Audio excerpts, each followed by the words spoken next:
আজ আমি আপনাদের সাথে রান্না করতে করতে একটা কথা শেয়ার করতে চাই।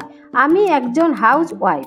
সারাদিনের ঘরের কাজ, পরিবারের দায়িত্ব সব কিছু সামলানোর মাঝেও আমি আমার নিজের একটা স্বপ্নকে বাঁচিয়ে রাখতে চেয়েছি। সেই স্বপ্নটাই হলো এই ইউটিউব চ্যানেল।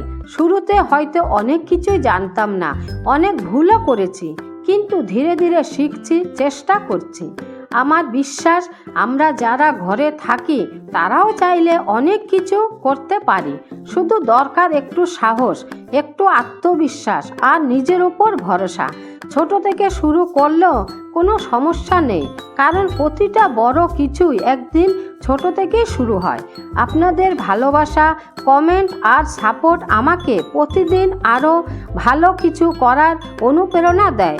তাই যদি আমার এই ছোট্ট প্রচেষ্টা আপনাদের ভালো লাগে তাহলে অবশ্যই পাশে থাকবেন।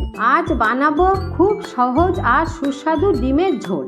কম উপকরণে অল্প সময়ে তৈরি হয়ে যাবে এই দারুণ রেসিপি। তাহলে চলুন শুরু করা যাক আজকের মজাদার রেসিপিটা।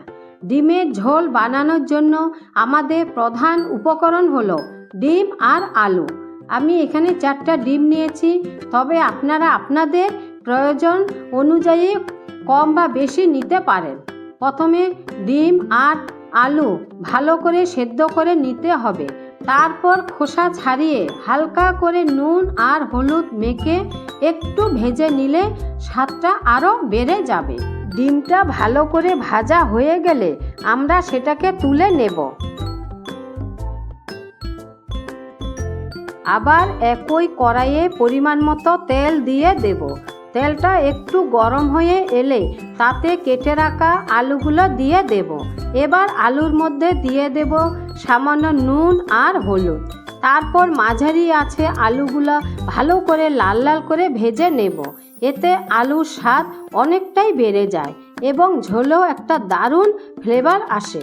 এই স্টেপে আলুগুলো আর তুলে রাখবো না, কড়াইতে রেখে দেব। যখন দেখবেন আলুগুলো সুন্দর করে ভাজা হয়ে গেছে তখন এর মধ্যে দিয়ে দেব কুচি করে রাখা পেঁয়াজ, কাঁচা লঙ্কা, আদা বাটা, রসুন বাটা। এবার এতে দিয়ে দেব পরিমাণ মতো নুন, হলুদ গুঁড়ো, জিরে গুঁড়ো, মরিচের গুঁড়ো আর ধনে গুঁড়ো। মশলাগুলো দেওয়ার পর ভালো করে নেড়ে মিশিয়ে নেব, যেন পেঁয়াজের সাথে সব মশলা সুন্দরভাবে মিশে যায়। এরপর এতে পরিমাণ মতো জল দিয়ে ভালো করে নেড়ে নেব। যখন দেখবেন ঝোলটা একটু ফুটতে শুরু করছে তখন আগে থেকে ভেজে রাখা ডিমগুলো আস্তে আস্তে দিয়ে দেব। ডিম দেওয়ার পর আলতো করে নেড়ে নেবেন যাতে ডিমগুলো ভেঙে না যায়। এবার 10 থেকে 15 মিনিট মিডিয়াম আঁচে রান্না হতে দিন, যাতে ডিমের মধ্যে মশলার স্বাদ ভালোভাবে ঢুকে যায়।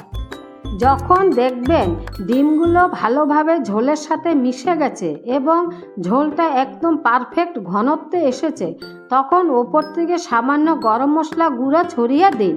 দেখতে দেখতেই তৈরি হয়ে গেল সুস্বাদু ডিমের ঝোল।